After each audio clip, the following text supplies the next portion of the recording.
Thank you, seriously, for, you know something, I'm really good at finding things out. You know, I mean, I have really good surveillance skills. How did you do this? I mean, I had no idea any of this was going to happen. I'm sitting up here, you know, as you can tell, a little misty, but that's okay. Big guys can cry when you're surprised and blessed, and this has been a remarkable experience. Many of you were at the last lecture of Murph. I can't believe you're here. Bear with me, all right? If we go over 10 minutes, all right? They're clocking this, but I think they just the hell with it. You know, it's just an amazing experience to be able to reflect on 41 years of teaching. My advisor, this is the guy who made it all possible. You're here, and I watch how people cluster. The group of guys I worked with when I first came to Fisher, 82, 83, 84, they were really crazy. I mean, we did a lot of crazy things, which we'll talk about later. I was young and we had a lot of fun. But the truth of the matter is, this is an opportunity to say thank you. First for the scholarship, which means so much to me, that we'll be able to do some wonderful things ahead of time. And project to students in the future who will be able to attend this wonderful school because of your caring and the legacies that we've tried to do. In putting together and thinking about what I wanted to say, inevitably it was coming back to the experience of doing the last lecture about a week and a half ago. And a number of people said, why don't you just draw some things from that? And one thing led to another, and they said, well, let's do some pictures. And one thing led to another, and I said, okay, I did 80 minutes there, how do we do it in 10? Maybe a little longer. How do we do it in 10? All right? So we cut some stuff out, added some things. So for those of you who saw this the other night, it's a little different. For those of you who didn't, it really is focused on what we've done today. It comes from the Student Activities Board asking me to do this, and it was a huge honor, and I'll never forget that opportunity. I'm so indebted to them for giving me the opportunity to spend that evening on the stage talking about a few things.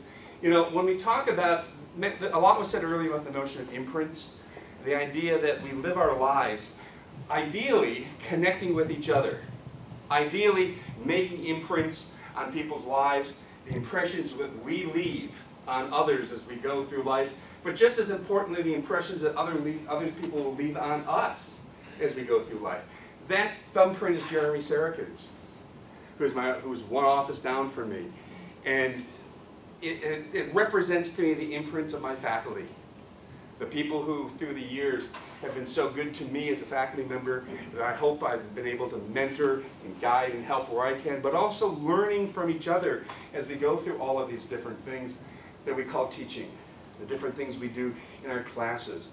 You know, we get our imprints from the people who touch us, the people who share our lives, the people who encourage us along the journey.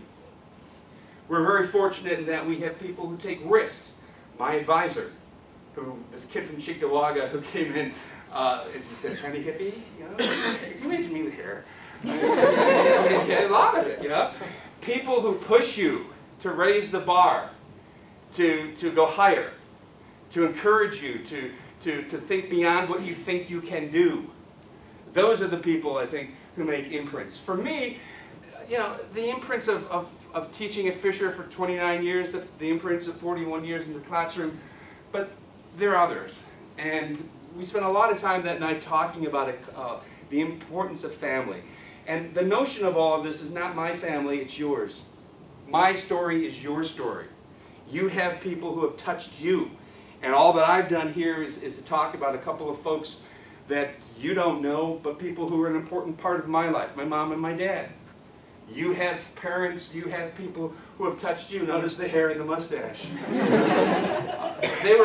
My mom was they're both children of the Depression. My mom was a little Polish girl who at 13 had to drop school and wound up working in an Italian restaurant in downtown Buffalo.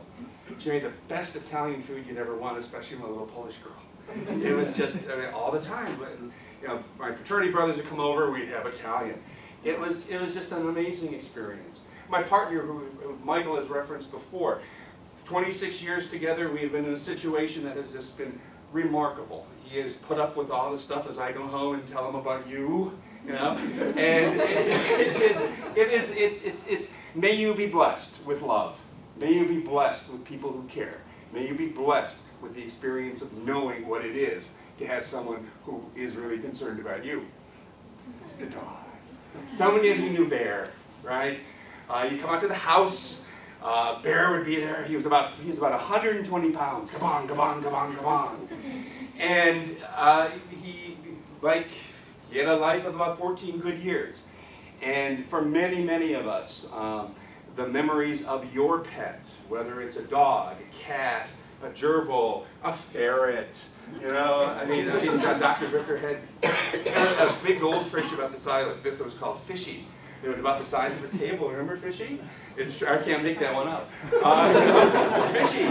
But it's the animals. We have imprints that are always a part. Modern Family. I mean, I don't know what you make of all this other than the fact that we are blessed to be included in a special group. This guy, the professor. Now here's that picture he's telling you about. Okay. What freaks me out as a little girl is 40. Okay. And John was instrumental in my life. As he's told you earlier, he was my thesis director and my dissertation director at Ohio State, and it was a wonderful experience for those 4 years. Our Com 250 was the Speech 105 over at Ohio State, and as he mentioned, I had an opportunity over those years to work with him, coordinate that course, and really learn what it means to be a teacher. I mean, if anything, the academics of what you do on a doctoral program is one thing, but if you want to go into teaching, you need a mentor. You need someone who will work with you, help you, you struggle, you try to figure things out. This is the guy who did that. I'm so blessed that he's in the room and you have a chance to meet him and I have a chance to acknowledge him in person for all of this. He's responsible, so blame him. He's the one, he's the one who did it. But here, I mean, in the longer version, we talked about all the things that happened at Ohio State and the things at Buff State and the things that over at Humboldt. But certainly when you talk about imprints, my colleagues, my friends, the people who teach with me, the people who enter the classroom every day and try to figure out ways in which we can engage, and we can excite, and we can teach, and quite honestly, and how we can learn too. All of those things. You know, there are administrators who believed in the vision. A long time ago, you guys remember communication journalism is very different than it is today. And there were administrators who agreed with what I was trying to do. And as department chair, I took some heat from other places in the college who didn't quite understand that we were doing a lot more than what they thought we did, which is just spin records and hit cards on a machine. You know, that was the vision. That's what they thought. And I wish they could be back here and see what we're doing now. I mean, look at this. There's so much going on. They're shooting in high def. They're putting stuff out on all the social media. We have specialists who are teaching those classes. We have specialists who are involved in advertising, public relations, digital media. We have specialists looking at the kinds of things that are engaging people in our lives. And that's the excitement. Students walk into a Mac lab. They'll encounter Dr. Sedano. They'll see Professor Sarek. They'll see all the different things that we do. And none of that existed when you were here. None of it. And that's what's so exciting. You know, you guys are my legacy, and we're together. We look back on this thing, and you see the changes that have happened. Staff members, the fact that we're here. People on campus need to be acknowledged because they do things for us. They make our jobs easier because we have things that we're able to accomplish and do. All the food today, I didn't make it. If I did, you know, I'll be sick. Somebody did that. And it's important to acknowledge that. And students, my God, looking around, I mean, look at this room. Just a small group of 29 at Fisher and 41 all over the country. And I've been particularly fortunate to have that particular experience occur the way that it should. Look, this has been a lifetime of joy for me. The students who touch me in so many different ways. I had somebody say, well, where is this place? I mean, they know what Fisher is. But just so, there's our geography lesson for the night. If you're wondering, Columbus, Ohio's over there. Way out, I think I'm just out of grad school. I drove all the way across country and stayed there for 3 years out in Humboldt, up in Northern California. And then drove all the way back 3 years later. What was I thinking? And I wound up in Buffalo at Buff State.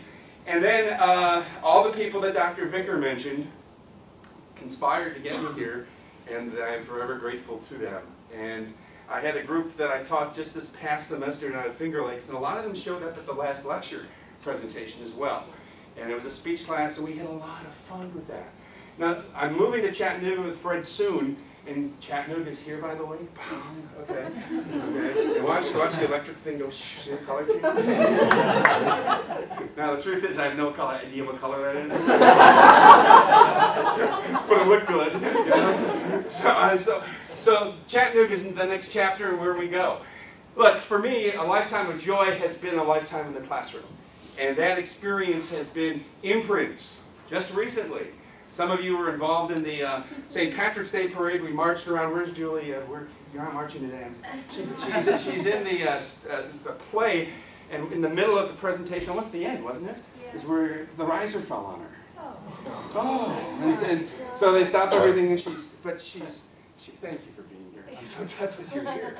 I mean, your mother's probably wondering, why is she out? You know? But a lifetime of imprints, the things that we do. Look at this. I mean, in 1972, it was a big deal they had videotape. John, that's from the Lantern, and don't ask how I found that. But in February, the Ohio State University paper did a story in the course we taught.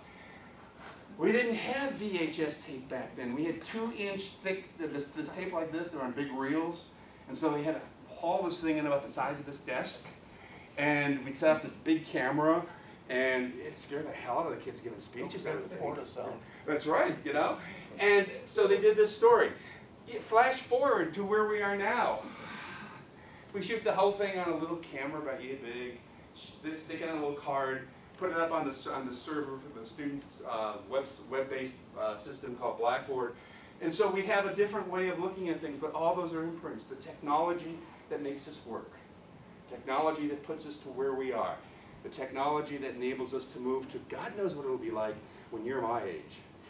62, all right, you can count. 62, you know, and it's like, what will happen? What will it be?